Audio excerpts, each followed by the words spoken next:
Feudalism has been used as a term to explain the social political order in Western Europe during the Middle Ages. This order was defined to be a system in which people were given land and protection by people of higher ranks and worked and fought for them in return. Then, during those times, which type of system was used to seize order in the Eastern world? There were many forms of government used in the East, such as the caste system in India, dynasties in China, and many more. However, according to Hall, there were only two proven cases of feudalism, the most known Western European feudalism and feudal Japan, which took place a lot longer than the West. Before we move on to comparing both feudal systems and the reasons why feudalism lasted longer in Japan, we would first like to present how feudalism started, then introduce feudal Japan, and lastly compare and contrast both systems.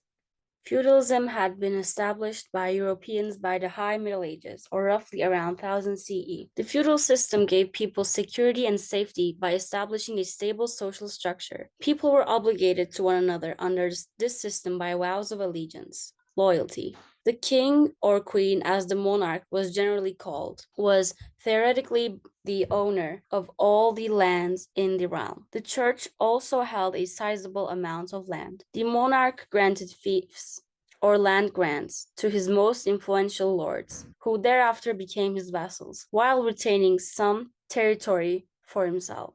Each lord agreed to provide the monarch with knights during wartime in exchange. A lord would then form vassals out of smaller lords and knights.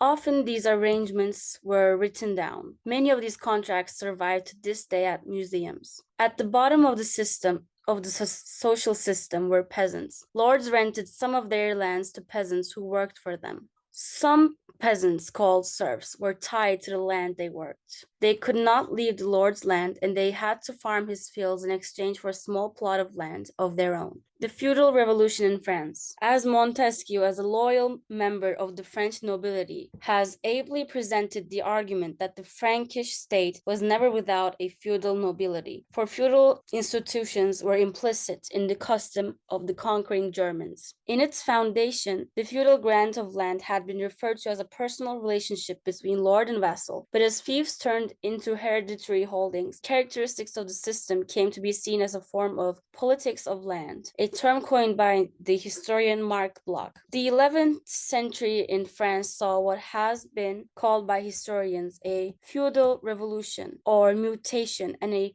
fragmentation of powers that was unlike the development of feudalism in England or Italy or in Germany in the same period of time or later. As castellans and seigneurs established control over local lands, counties and duchies began to crumble into smaller holdings. Much like comital families before them, these lesser lords usurped and eliminated a variety of state prerogatives and rights, including the ability to see the lord's mill, travel fees for using woodlands, and most importantly, the extremely profitable rights of justice. Power in this period became more individualized. End of European feudalism.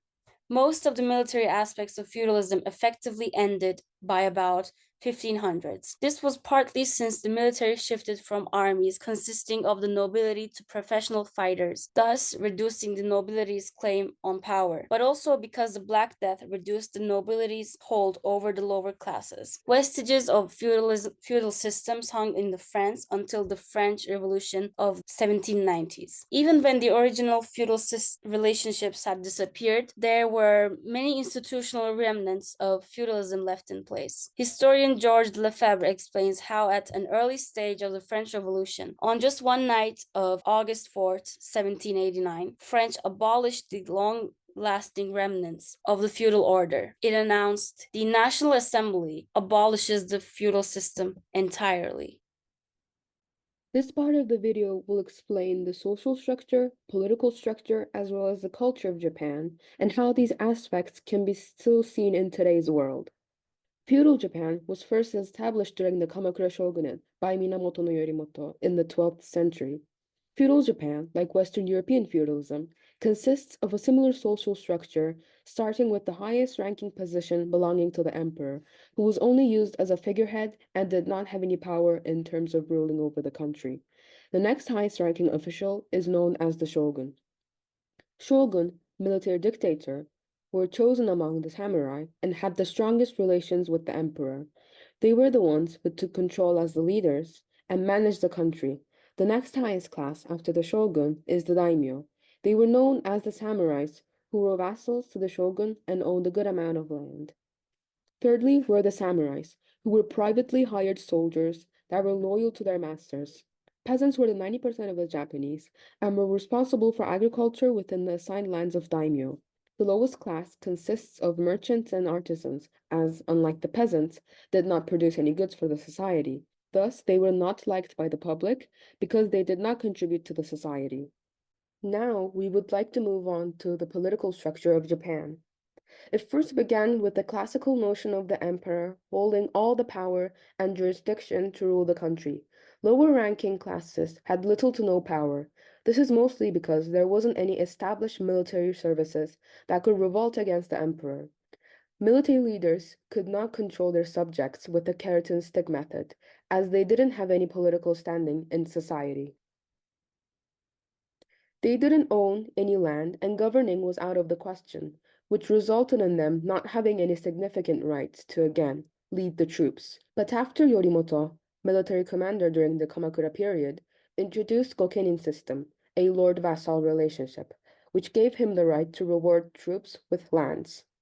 This system made people question the authority of the emperor, resulting in people switching to a samurai-dominated world, which is the most well-known form of feudal Japan that lasted until the 19th century, until the Meiji period. The last part of Japan we would like to talk about is its culture.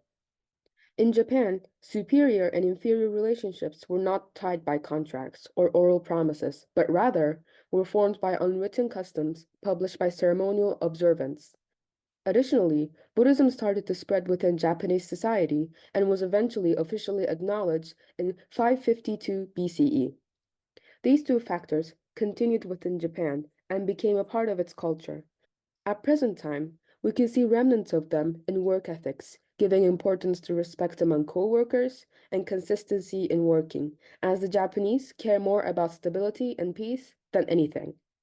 Feudalism, a socio-political system prevalent in medieval times, was a defining structure in both Japan and Western Europe. While sharing similarities in their hierarchical organization and reliance on land ownership, the feudal systems in these regions also exhibited distinct characteristics shaped by cultural, political, and economic factors. In Japan, the samurai adhered to the Bushido Code, emphasizing loyalty, honor, and self-discipline. This code set the ethical standards for behavior and warfare among the warrior class. In Yamatomo Tsunemoto's book Hagakure, it explains it like this. Service and reward are the two things that bind lord and retainer together. When a man serves another, he expects his due reward. When a lord fails to reward a man properly for his service, the man will no longer serve him. Conversely, in Western Europe, knights followed the code of chivalry, focusing on bravery, courtesy, and loyalty to their lord. These differing codes of conduct reflected the distinct cultural values and ideals prevalent in each society. Economically, Japanese feudalism relied heavily on rice cultivation as a centralized economic activity, whereas Western European feudalism encompassed various agricultural practices and the manorial system. Politically, Japan experienced periods of centralized rule under a shogun, while Western Europe remained decentralized with power dispersed among various lords, vassals, and monarchs. The feudal structure in Japan under the shogunate was relatively more centralized compared to the fragmented political landscape of Western Europe. Japan's geographical isolation contributed to a relatively stable feudal system, facing fewer external threats compared to Western Europe, which encountered invasions and conflicts throughout its history. However,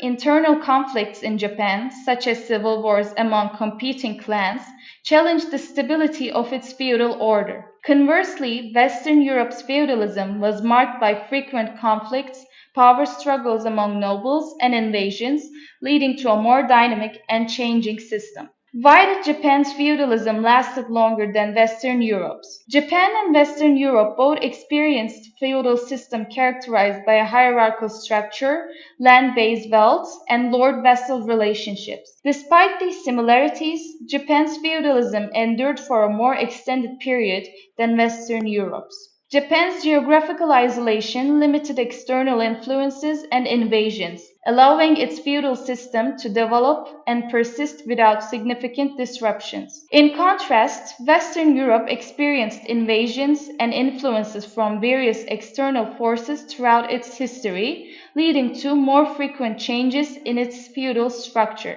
Japan's cultural values, such as respect for tradition and a hierarchical social structure, contributed to the longevity of its feudal system. The adherence to Bushido, the code of the samurai, also played a role in sustaining the social order.